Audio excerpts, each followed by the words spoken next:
Welcome back to E-Town Tunes. This is episode 3. My name is Tim Lister. I'm going to be your host today, and I'm very, very, very happy to invite a special guest here with me today. His name is Greg from Animal Records. Greg, please introduce yourself. Hey, Tim. How are you doing? Thanks for inviting me here to ETHS for your podcast. Yeah, of course. I've been to your record store downtown on Grove Street, and I really enjoy the vibe that you've created in there. It seems like you really know what you're doing. And thank you, man. Yeah, everyone in there seems to be enjoying themselves. It's a really fun place to be. Oh, thanks for saying that. Yeah. You want to go ahead and tell us a little bit about yourself and your background in music? Sure. I've always been kind of fascinated with old music, you know? Mm-hmm. And I like new music too, but when I was a kid, I started falling in love with a lot of these songs that were kind of made for kids, you know, stuff like the Chipmunks, you know, that kind of thing, like Snoopy versus the Red Baron, all those cartoon kind of songs that they make to get kids interested in music. And those were a lot of those kind of songs back when I was a kid. They had Alley-Oop, you know, who the caveman from the comic books, and Little Orphan Annie, and all that kind of stuff. And so, that captured my imagination as a kid, and I started collecting records, and then I just kept doing it more and more. And then as I got older, you know, when I got in high school and junior high and stuff, it wasn't cool to listen to the Chipmunks anymore. Yeah. So I wanted, I started listening to punk rock and new wave and all that kind of stuff. But I've been collecting records for a long time, and I've always wanted to open a record store ever since I was a young person. But never did it, and just kind of worked some regular jobs. I was a business type manager person. I managed a lot of different retail stores, wholesale companies that did, for instance, newspapers. I know you guys are in, the Evanstonian is a very long-standing newspaper, but we would import, newspapers from overseas, like from Italy and from England and stuff. So I've been working in business for a long time, but I've always wanted to have my record store. And finally, my youngest, my son, he left for college in August, and when we knew kind of toward the end of his high school, my wife said, "Hey, if you want to open your record store, you can go ahead and do it." So I didn't wait for her to change her mind. I signed a lease as quickly as I could so that she couldn't change her mind on that. I'm joking. But so we got the store open in September 30th of this past year, 2024. And we've been open for about 3 months, and we have a lot of young people come in, ETHS students. We have a lot of Northwestern students. So. Yeah, definitely. I think Evanston is especially downtown, is a really great place to have a store like that. Like, I know there's other stores in the area. Like, you got Squeezebox, you got Vintage Vinyl, all of these places. Of course, Animal Records that really have this great vibe to them, and it seems like you really knew what you were going for. Like, what did you do in the process of opening your store to give it that vibe that you were looking for in there? Sure. Well, I wanted, number one, to make it a place that was fun. I didn't want it to be kind of like dark and sort of, some of these record stores, especially ones that cater to like heavy metal or punk rock, they kind of try to make it like gloomy and dark, and I wanted to do just the opposite. I wanted it to feel kind of like bright and circus colors, and so we have a lot of, I'm trying to make it feel like you're inside a circus tent. And we thought with the animals also, people have a very positive kind of relationship with dogs and cats and pets, and they love animals. And I thought, well, this is perfect, because we wanted to also work with some of the local animal shelters. And so we've had 2 different animal shelters come in to do dog adoptions back on our grand opening, and that was wonderful because we got they had 8 different dogs for adoption there. And so that's part of the vibe, was that we wanted to work with animal shelters because we've both of the dogs that I've had here since we've been living in our house here in Evanston have been dogs that we got from animal shelters, and we fostered dogs from animal shelters.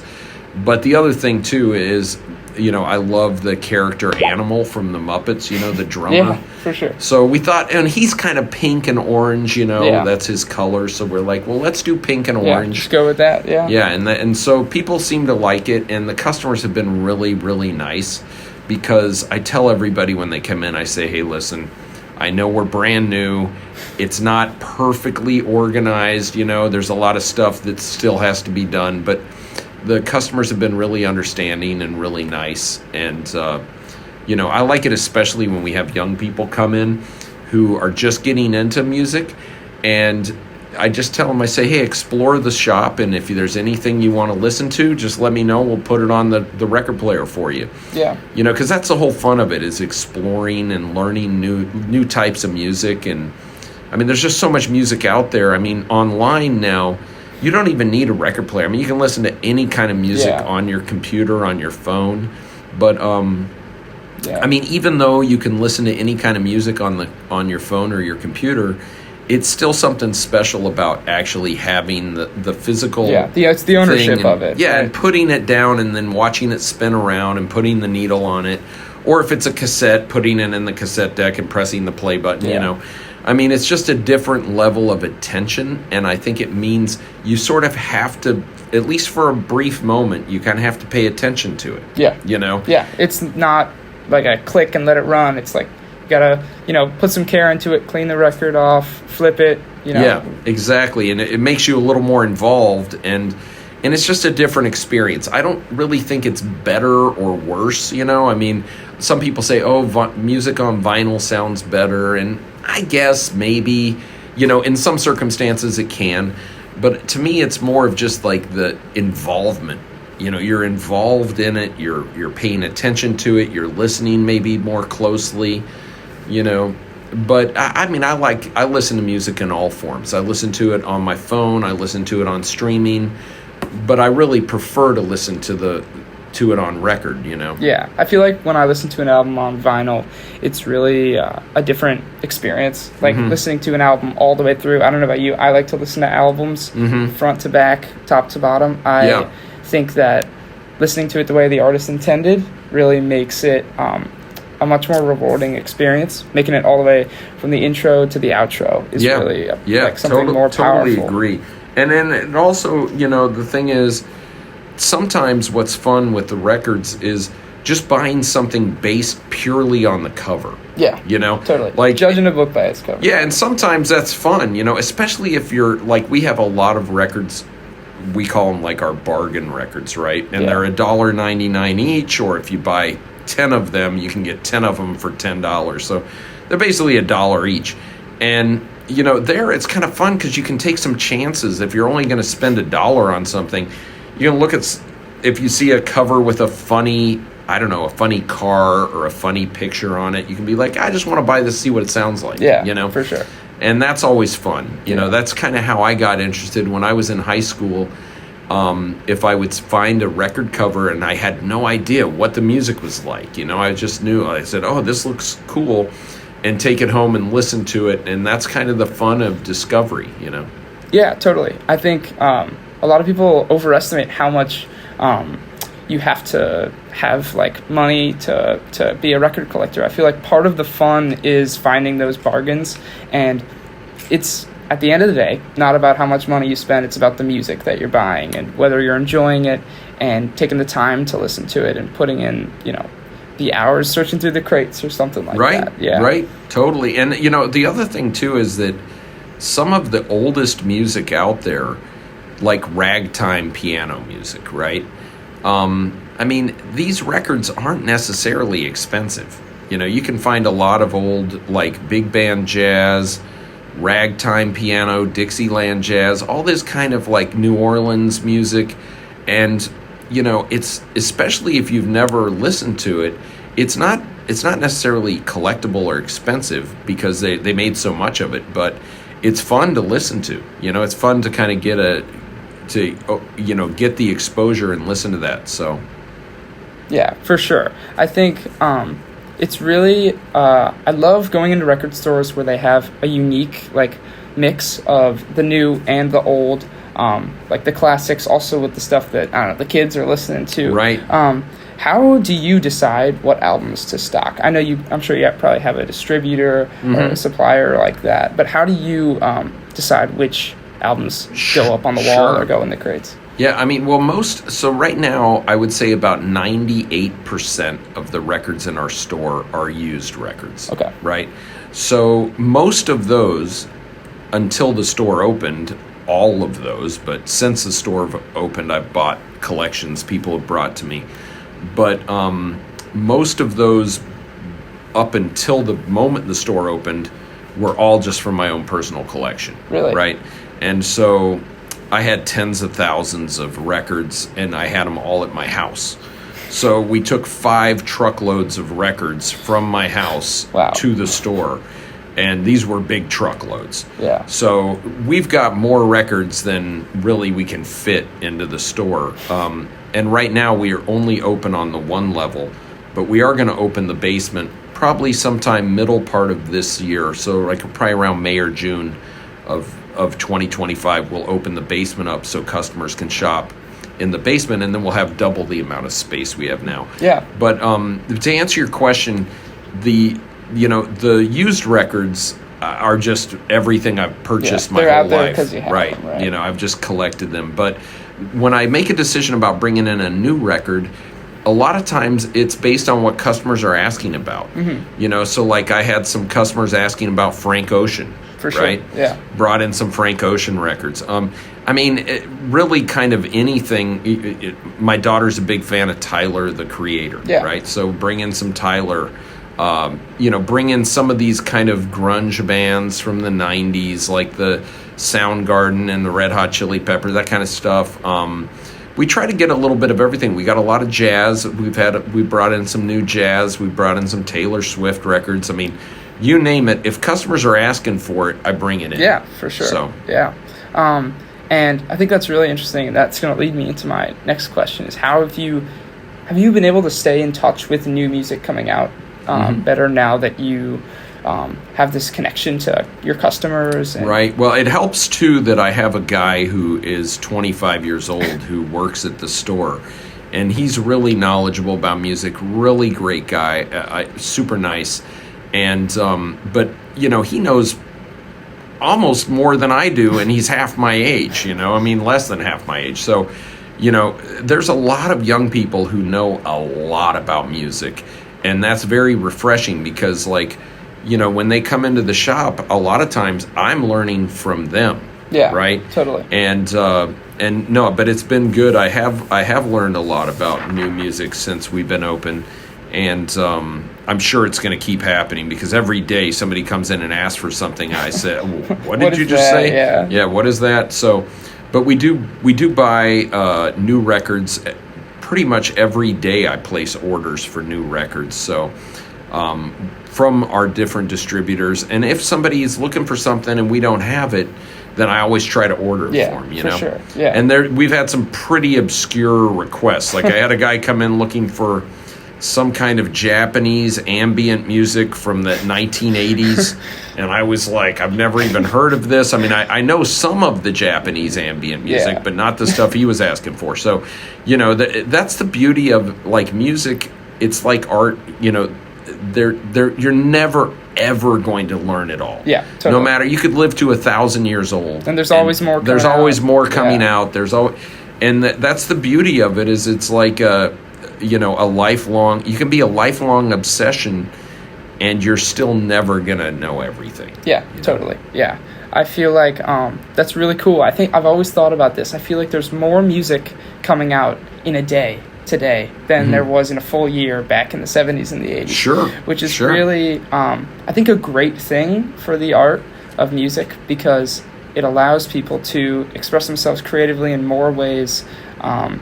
It sort of allows the industry to have that kind of natural selection process happen a little faster and figure out more subgenres and create more more ways to create music and stuff like that. Oh yeah. No, for sure. And it's funny you mentioned like the whole subgenre thing, because when I was like in my early teenage years, like 13, 14, like at that point, anything that was weird, it didn't matter. It was kind of like, it didn't matter if it was new wave or punk or whatever. It was all just weird. And so all of my friends, we were all into anything new or weird. Yeah. And then as like you get older and things have been around for longer, then it all starts dividing into all these separate subcultures, like hardcore punk, techno house, garage house, acid house, like all these different types of like electronic music and punk music, and then people become very tribal about it. And some people feel like they claim it as their own. They only want to listen to, some people only want to listen to one kind of, whether it's like psychedelic rock or whether it's, and to me that the fun part is just wanting to kind of hear a little bit of everything, totally. Yeah. But there are, like there are some people who they only like heavy metal and that's it. And that's fine. That's good. But, to me, the fun is like listening to stuff that you don't even know what it's going to sound like. Absolutely. Yeah. I know from personal experience, I used to be very one-sided in my music listening. Mm-hmm. Mostly hip-hop, a little bit of rock stuff. And then as I continued to collect records and listen to music on my own, I found there's way more out there. I remember listening to, it was Dark Side of the Moon for the first time, and I texted my dad right away. I was like, this just opened up like a world of different stuff for me. Ever since that day, everything's changed. I've never looked back. Well, that's what I feel like when I listen to some of the hip hop stuff, right? Like I listen to some of that stuff in headphones, and there's so many layers of stuff going on. Yeah. And that's been what's so great about like the kind of hip hop culture of sampling. Yeah, absolutely. I mean the taking of the existing stuff and twisting it and morphing it and mashing it up, and I love it when artists do that and it creates something completely new out of something old. Yeah, totally. I think sampling is extremely like overlooked when it comes to like vinyls and record culture, because it obviously came from like the 70s, and hip hop producers were taking those old those like house records and finding the drum breaks in there, and I think that the art of like digging through the crates looking for the perfect sample is really, really cool. I know in the past I've picked up a random record, thrown it on the record player and been like, how cool would this be in a hip-hop song? How cool would this be sampled in something else? Right, and like you mentioned earlier with how much music is made every day nowadays. I mean, you have people around the globe who all have smartphones, right? Yeah. And somebody can just, with an app on their smartphone, create something that would have required a very expensive recording studio. Yeah. And, just even 25 years ago. And now all they need is what apps they have on their phone, and they can create new music. And so, like, in some ways, not to get too philosophical about it, but like the old vinyl created a threshold that a lot of people couldn't afford to cross over that threshold. Yeah. They couldn't afford to make a record, So when you think about it, like there's always been all this music in people's mind, and people would write music on paper. But in some ways, it's like now with the way the internet and smartphones, and people can just create stuff and post it on their own little, YouTube channels or whatever kind of way they want to post it. Their social media, whatever. But yeah, it makes it a lot easier for creative people to produce their own stuff. And so, like, I don't want our store, just to reflect like kind of the dead, old, dying format, right? Yeah. But the truth is, there's no record store on earth that's ever going to be able to carry some of this stuff, because a lot of it's never even going to be put on a record anyway. Absolutely, right? Yeah. So I really look at it as there's no way to make a perfect record store, because there's always going to be a lot of great music that's never even put onto a recording. but it's like the combination. You want to have both. You want to have all the new stuff that's online. Yep. And then also make sure to preserve and have cool old stuff too. And that's kind of where we fit in, is like we're there for people to come hang out when they're kind of done with streaming. They're like, yeah, I've been streaming all afternoon. I just want to go and listen to some music, like physical music, right in front of me. Yeah, for sure. I think that's a really interesting take, because the resurgence of like record collecting and vinyl records has been so interesting just to watch. I know I'm not old enough to have personally experienced it, but it's really cool seeing kids like my age and people in my community also collecting records. Like I've got friends getting record players, and I'm visiting record stores with them, and it's a really cool little subculture that I just love to be a part of. It's great. And the funny thing is, like you bring up about like before you were probably born, the compact discs took over, right? And I was there to see the whole record kind of format die. Compact discs kind of take over. I continued to buy records during that whole time, and I bought some CDs too, but now it's kind of just the opposite. For a lot of young people, the records are too expensive, right? And so now they're going back to buying CDs, for sure. Because now like a lot of compact discs you can buy for $1. Right, and the vinyl is like, and the vinyl's the new like, ones are $30. Yeah, or like $25 or $30, and you're just like, wait a second, I think I'll just take the $1, CD. So it's like the whole thing has kind of come full circle. But we carry CDs too. We don't sell a lot of CDs, but we do have them at the store, because some young people, that's what they want. They don't want to mess with a record player. So it's just like trying to keep a little bit of something for everybody. Absolutely. Yeah. Okay. I've got one final question before we wrap it up here. Do you have an all-time favorite album that whether you have it in stock or not? And if that's too tough, just give me an artist. Well, no, I mean, I've had this question asked of me a couple times, and it's tough because it's almost like to compete. These different albums are all so different in and of themselves. There's like no way to pick a perfect album, but a couple of my favorite records of all time, like I really, really love the B-52s, right?